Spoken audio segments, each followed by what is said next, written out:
Hey guys, Matt here from Bonnell. Today I'm going to run you through the 775 Bonnell app.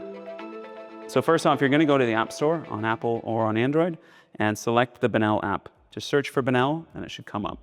Once you've got that on your phone, go ahead and click on that and you'll start searching for a device. So make sure at this point in time, you turn on your bike. It's going to find a signature from the Bluetooth and should show up something similar to this. So I've got a Bonnell 775 MX behind me and that's what's picked up here. Go ahead and tap on that and you'll get into your settings. So this is a home screen on the app. You've got this page, and if you swipe to the right, you've got one other page.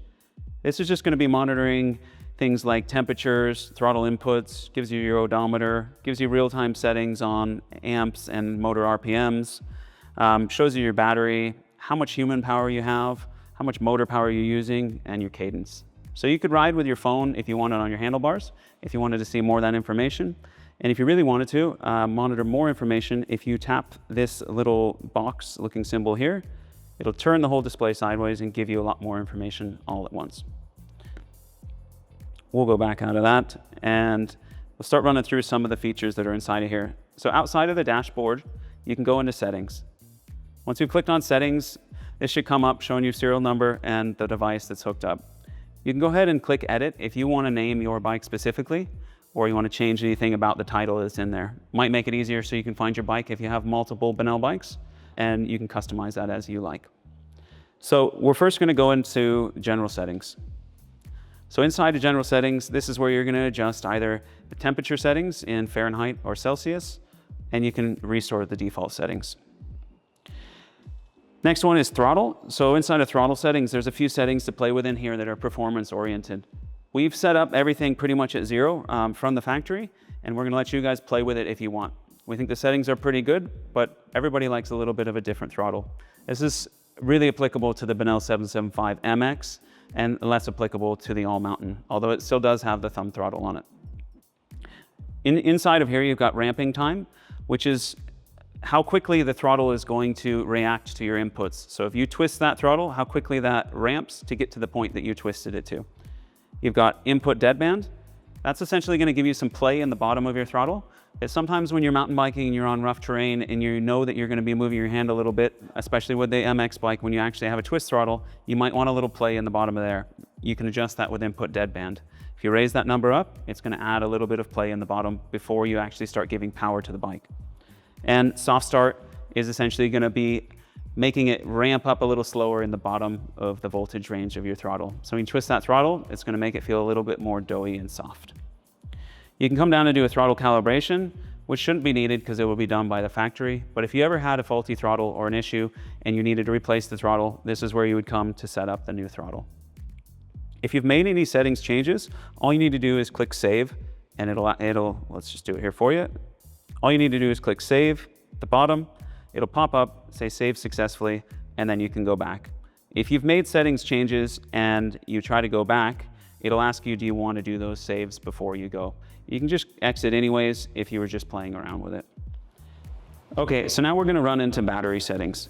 So inside the battery settings, the bike actually communicates with the controller and knows whether it's got the 775 All Mountain or the MX battery. They're different voltages and different batteries, but there's no settings that you need to play with for that. The only setting you're going to have is a low battery power reduction level. Essentially what that setting does, the more you ramp it up, the more it will protect your battery as it gets closer to the lower voltage, and it will automatically start ramping down the power in an unnoticeable way so that you guys don't get any sort of cutoffs at low voltage. We can then go into pedal assist, which depending on how you want to set this up, it's going to feel different when you're pedaling and how that provides power. So we've done some basic settings inside of here for you guys, and you can go ahead and play with those further if you like. First thing on here is the torque sensor sensitivity. So as you pedal, you're going to put a force on your pedal and it's going to put a force on side of the torque sensor inside of the motor.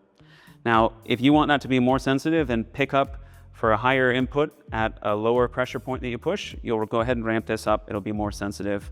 Same thing, you can ramp that down if you want it to be less sensitive.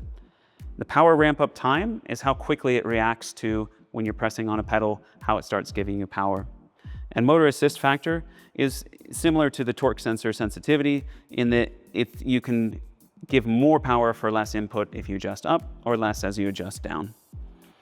Cadence start is going to be a setting that basically you need to see cadence inside of the bike before it will start giving you power. This can be helpful at times if you want to make sure that you can push on a pedal and the bike won't want to go on its own. It needs to actually see cadence.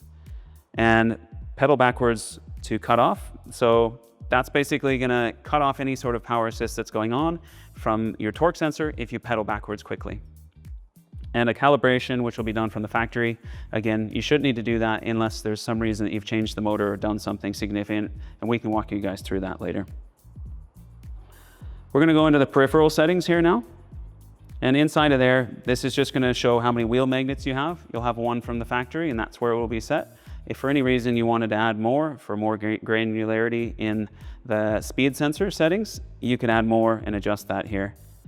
For brake sensor settings, we don't have brake sensors on these bikes, but the app has been set up that if you ever did want to add brakes in that had brake sensor settings, you could plug that in and enable that in the app. The motor direction settings aren't something that you'll need to play with.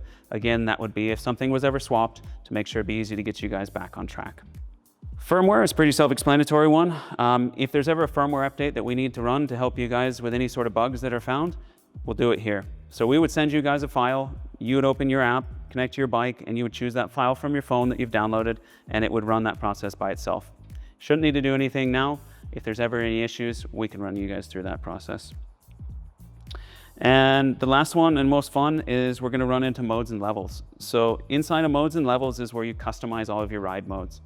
You have a street mode and a race mode. There are some significant differences between the all-mountain bike and the MX bike. The all-mountain bike is a class 2 and class 3 compliant e-bike. So what that means is that it has a throttle and you can pedal assist up to 20 miles per hour. If you change the speed limit and you want to go to 28 miles per hour, anything over 20 is going to disable your thumb throttle. Okay, if we want to look at the street mode settings and we want to look at the speed limit, we've actually set a speed limit for the MX bike on street mode only. For the throttle that it has, you'll be limited to 20 miles per hour. You can go change that value, but we've just set that on the street mode settings just in case. In race mode, if you click on that and see the speed limit, you'll see 62 miles per hour. That's faster than the gearing allows the bike to go right now, so essentially there is no speed limit. If you change the rear sprocket, you can get a higher speed, and you may need to adjust that level slightly. Inside both street and race, you're going to have a low, medium, and high power setting. It's going to be for power and for torque. So inside of each of these, essentially you have 6 different fully adjustable modes inside of here. On each one of these, you can use the slider and go up and down. And if you find a new setting that you want to try, go ahead and click save and it'll save it for you. We've set it up to be quite progressive through the range from mode sort of low on street mode all the way up to high on race mode. The MX bike behind me can do 6,000 watts, so it'll show you how many watts can be done here. When you have an all-mountain bike on here, that'll show as 1,200 watts. So you can go ahead and play around with these settings to get the right amount of combination of power, which is kilowatts, and torque, which is phase amps. Once you have all your settings done, for throttle assist, you can do the same thing with a pedal assist.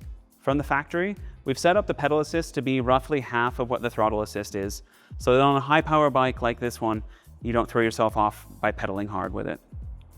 So that's a pretty good overview of the app. If you guys have any questions, just let us know and have fun getting out on the bikes.